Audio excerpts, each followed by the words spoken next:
रैदास जी चर्मकार थे। चमड़े की चप्पल आदि उनको सिलना, बुनना, बनाना ये काम करते थे। और इसके कारण कई लोग उनकी योग्यता जानते हुए भी उनसे दूरी रखते थे। पर एक बात हम आपको स्पष्ट कर दें, जात पात पूछे नहीं कोहू, हरि को भजे सो हरि को। ठाकुर जी को जाति से कोई फर्क नहीं पड़ता। अगर आप प्रेम लक्षणा भक्ति के उपासक बन चुके हैं तो ठाकुर जी के लिए जाति मैटर नहीं करती है।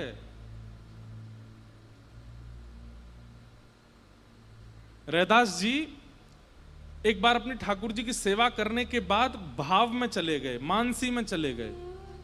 और मानसी में उन्होंने क्या देखा कि ठाकुर जी के दर्शन करने के लिए, उनके ठाकुर जी के दर्शन करने के लिए कोई मानव नहीं आए हैं। साक्षात इंद्र, साक्षात ब्रह्मा, साक्षात देवी देवता पधारे हैं।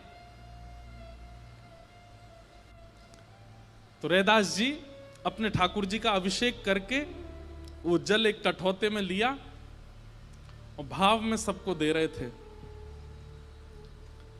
तो रैदास जी का प्रवचन और उनके कीर्तन सुनने के लिए बड़े बड़े राजा भी आया करते थे।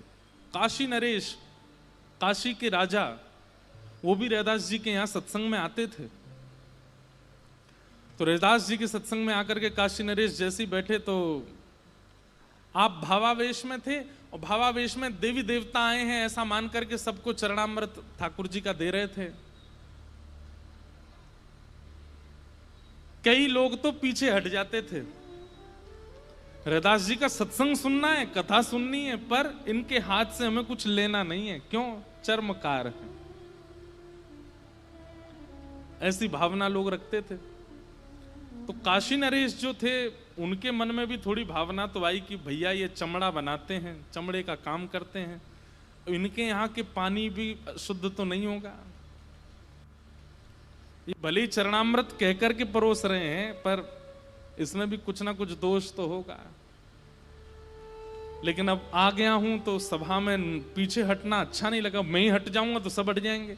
तो काशी नरेश ने हाथ आगे किया, रैदास जी ने चरणामृत दिया, और वो चरणामृत लेकर के काशी नरेश ने मुख के पास ले जाकर के पिया नहीं, पहले ही उड़ेल दिया ऐसे, और वो सारा उनके वस्त्रों पर गिर गया और सबको ऐसा दिखा कि इन्होंने पी लिया।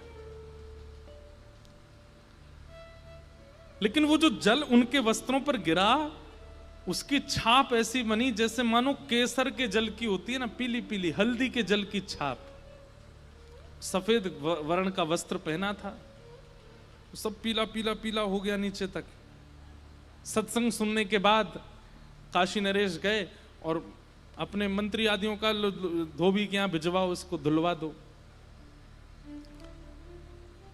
जब कपड़े धुलने के लिए धोबी के यहाँ गए तो धोबी से कहा कि भाई देखो बहुत महंगी शेरवानी है राजा की, इसमें ज्यादा रगड़ा मत मारना और ये दाग जाना भी चाहिए। धोबी ने मन में विचार किया पूरा धोने का तो कोई मतलब बनता नहीं है, थोड़ी सी जगह पे ये पीला पीला धब्बा है, इतने पे ही जल डाल करके इसी को ठीक साफ करने का प्रयास करता हूं। और उसने जल डाल करके खूब किया, नहीं हटा, तो उसने सोचा मुख से दांतों से इसको करने का कोशिश करता हूं। और जब मुख में लेकर के जैसे ही उसने वो दांतों से किया, उसका एक कण उसके मुख में चला गया। चरणामृत का तो था ही वहां पर।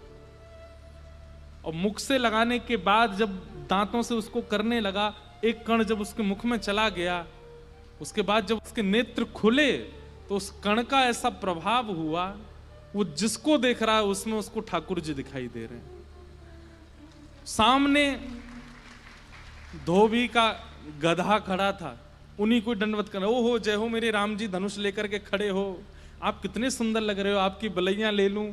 और वो साथ में जितने लोग थे वो कहने लगे, जी क्या कर रहे हैं, गधे को प्रणाम कर रहे हैं। बोले महाराज जी क्या कर, प्रणाम कर, राम जी आए साक्षात। अरे महाराज जी गधा है हमारा, इस पर कपड़े धोते हैं हम लोग। पीटने लगे, पागल तू गधा बोलता है, राम जी हैं ये। अब तो उनकी दृष्टि ऐसी हो गई, वो जहां जाएं उनको वृक्षों में राम जी दिख जाएं, उनको गधे में राम जी दिख जाएं, उनको कुकर सूकर में राम जी दिख जाएं। और हद तो तब हो गई जब अपने घर पहुंचे, पत्नी ने द्वार खोला तो पत्नी में साक्षात सीता जी दिखने लगी चरणों में। अरे जगदम्बा पराम्बा मेरी जानकी जी, मुझे सुबह से राम जी दिख रहे थे, मैं सोच रहा था आप अकेले क्यों हो। देवी आप दिख गई मुझको, आपके चरण धोऊंगा। जबरदस्ती पत्नी को बिठा करके नीचे पात्र रख दिया चरणों में, और चरण धो करके पत्नी रोकती जा रही है, नहीं नहीं मैं जानता हूं मां आप मुझे सेवा नहीं करने दोगी, पर मैं तो आपके चरण के धो करके जल पीऊंगा। पत्नी सोचने लगी हो क्या गया है इनको। जबरदस्ती पत्नी के चरणामृत निकाल के पी गए और पूरे घर में छिड़काव कर दिया। पत्नी आश्चर्यचकित है, ये हुआ क्या है इनको। बिस्तर पर नहीं सो रहे हैं, बाहर सो रहे हैं। आप पराम्बा हैं, आप साक्षात जानकी जी हैं, मैं आपके साथ कैसे रह सकता हूं, आप मेरी कुटिया में क्यों हैं, आपको तो राजभवन में रहना चाहिए। पत्नी बोली ये पागल हो गए क्या, ये हुआ क्या है इनको। पत्नी ने जाकर के उनके सब जो साथ में काम करते थे उनसे पूछा, बोले कैसे, बोले पता नहीं सुबह राजा की एक वो आई थी वस्त्र, उस वस्त्र को बस मुख से कर रहे थे, उसके बाद से पता नहीं क्या हो गया, गधे को प्रणाम कर रहे थे, रास्ते में कुकर मिला उसको प्रणाम कर रहे थे। पत्नी राजा के यहां पहुंच गई और राजा से जाकर के लड़ने लगी, बोले कि आप नहीं चाहते कि हमारा घर चले, अरे हम छोटे लोग हैं, हमारे घर का कैसे गुजर बसर होता है, भगवान आपने ऐसा क्या कर दिया है। हमारे पति तो, उन्होंने पूछा हुआ क्या, बोले कल आपकी कोई शेरवानी में कुछ दाग लगा था, उसको हटाने के लिए मुख का जब से प्रयोग किया है, सब बता रहे हैं, तब से ही उनको वो किसी को भी राम जी मान रहे हैं, मुझको सीता जी मान के मेरे चरण धो लिए उन्होंने। राजा ने धोबी को बुलाया, धोबी आए तो रोने लगे, उनको राजा साक्षात दशरथ जी के रूप में दिख रहे हैं। जय हो दशरथ जी, मैं आपसे प्रार्थना करना चाहता हूं, राम जी को वन मत भेजिएगा। राजा बोला अरे मैं काशी नरेश हूं, दशरथ नहीं हूं। बोले मुझे सब पता है, आप सब लीला कर रहे हैं मेरे सामने। अरे सीता जी आप यहां खड़ी हैं, आपके चरणों, अपनी पत्नी को फिर प्रणाम करने लगे। ये सब देख करके काशी नरेश सामान्य नहीं है, बहुत विद्वान है। बोले कि इसको सब जगह ठाकुर जी और ठाकुर जी के संबंधी दिखाई दे रहे हैं, इसको जड़ चेतन में भगवत तत्व का अनुभव हो रहा है, इसको कुकर सूकर गधे में भगवान का दर्शन हो रहा है। ये तो तब होता है जब कोई समदृष्टा हो जाए, कोई परम दृष्टा हो जाए, किसी पर भगवत कृपा हो जाए तो जित देखूं उतित श्याममयी है। ये स्थिति तो तब आती है जब किसी महापुरुष की कृपा हो जाए। समझ गए, बोले जिस चरणामृत का मैंने अनादर किया, उस चरणामृत की एक कणिका इसके मुख में चली गई और उससे ये कृपा हुई। दौड़े दौड़े गए तुरंत रैदास जी के पास और चरणों में जाकर के प्रणाम किया। बोले भगवान मुझसे एक अपराध बन गया है आपके प्रति, उसके लिए क्षमा कर दो। अपराध बताया नहीं, बस इतना कहा कि मुझसे एक अपराध बन गया आपके चरणों में, उसके लिए क्षमा कर दीजिए। कान पकड़ता हूं और हाथ आगे करके बोले चरणामृत दे दीजिए। रैदास जी मंद मुस्का करके बोले आप तो महाराजा हैं, आप तो चांदी के पात्र में, सोने के पात्र में, रत्नों के पात्रों में रखे हुए जल का पान करते हैं। मेरे कठौते के पात्र में क्या पता चमड़ा गिर गया हो और उसको पान करने से कहीं आप अपने पद से भ्रष्ट हो गए। नहीं नहीं, मैं अपने यहाँ का जल नहीं पिलाऊंगा। काशी नरेश के नेत्र सजल हो गए, बोले नाथ आप सब जानते, आपको सब पता। चरणों में गिर गए, बोले मुझसे अपराध हो गया। रैदास जी ने सिर पर हाथ रख करके कहा मुख से किसी के हरि अगर निकला है ना, तो वो स्वपाकी भी क्यों ना हो, उसके प्रति भी दोष दृष्टि मत रखना।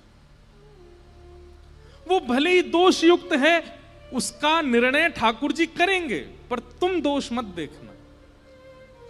किसी के मुख से एक बार श्री राधा शब्द आपने सुन लिया है, भले ही वो मद्यपान करता हो, आप उसको उसके भरोसे छोड़ दो, किशोरी जी देख लेंगे उसको क्या दंड देना है, पर आप उसके प्रति चित्त में दोष बुद्धि मत लाओ।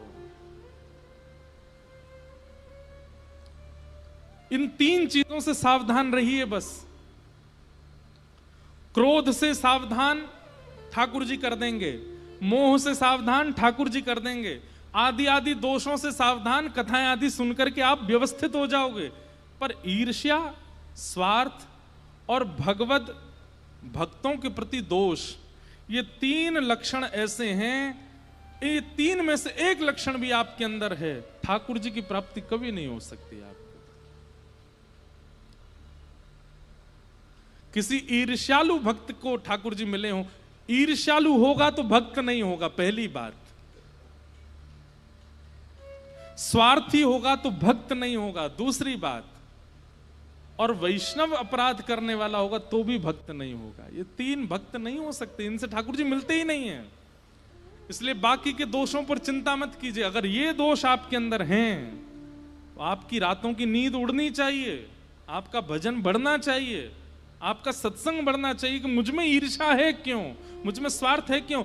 ईर्ष्या और स्वार्थ का उत्पन्न होने का एक सीधा सीधा अर्थ यह है कि आपका वीजा डिक्लाइन कर दिया गया है। जीवन में कभी वृंदावन का, वास्तविक वृंदावन का दर्शन नहीं कर पाओगे आप। समझ में आई बात? किसी देश का वीजा अगर रिजेक्ट कर दिया जाए तो उसका मतलब उस देश को आप कभी नहीं देख पाओगे इस जन्म में। ठीक वैसे ही ईर्ष्या का होना, स्वार्थ का होना और वैष्णवों के प्रति, भगवत जनों के प्रति दोष दृष्टि का होना, एक प्रकार से निज वृंदावन का वीजा रिजेक्ट हो गया है, ये समझ लीजिए। कभी नहीं दिखेगा आपको। आपको वही बंदर दिखेंगे फ्रूटी पीते हुए, वही लोग दिखेंगे अल्लड़पन से चलते हुए, वही गली कूचड़ों में कभी धूल उड़ रही है, कहीं कुकर सुकर डोल रहे हैं, भीड़ में धक्का मुक्की हो रही है, लोग बाग एक दूसरे का सिर पकड़ रहे हैं, खींच रहे हैं, उठा के फेंक रहे हैं वृंदावन में। यही दिखेगा आपको। कभी निवृत्त निकुंज वृंदावन का दर्शन नहीं हो पाएगा अगर ये तीन दोष हैं तो।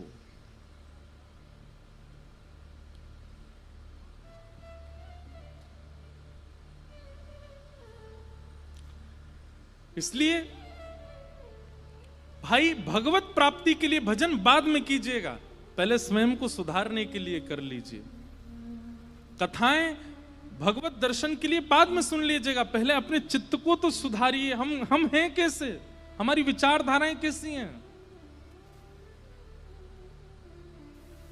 कभी सोच करके घृणा नहीं आती, हम क्या क्या सोच लेते हैं, कहां कहां तक पहुंच जाते हैं, क्या क्या खा लेते हैं, और फिर कथा सुनते हैं किशोरी जी मिलेंगे, कभी नहीं। इसलिए श्रीमद् भागवते महामुनि कृते किंबा परिरीश्वर सद्यो हृदयवरुध्यते त्रिकृतभिः शुश्रूषुभे तत्क्षणात्। भागवत में बहुत सामर्थ्य है। श्रीमद् भागवत की कथा में इतनी सामर्थ्य, केवल शब्द से चिकित्सा होती है श्रोताओं की, केवल शब्द से।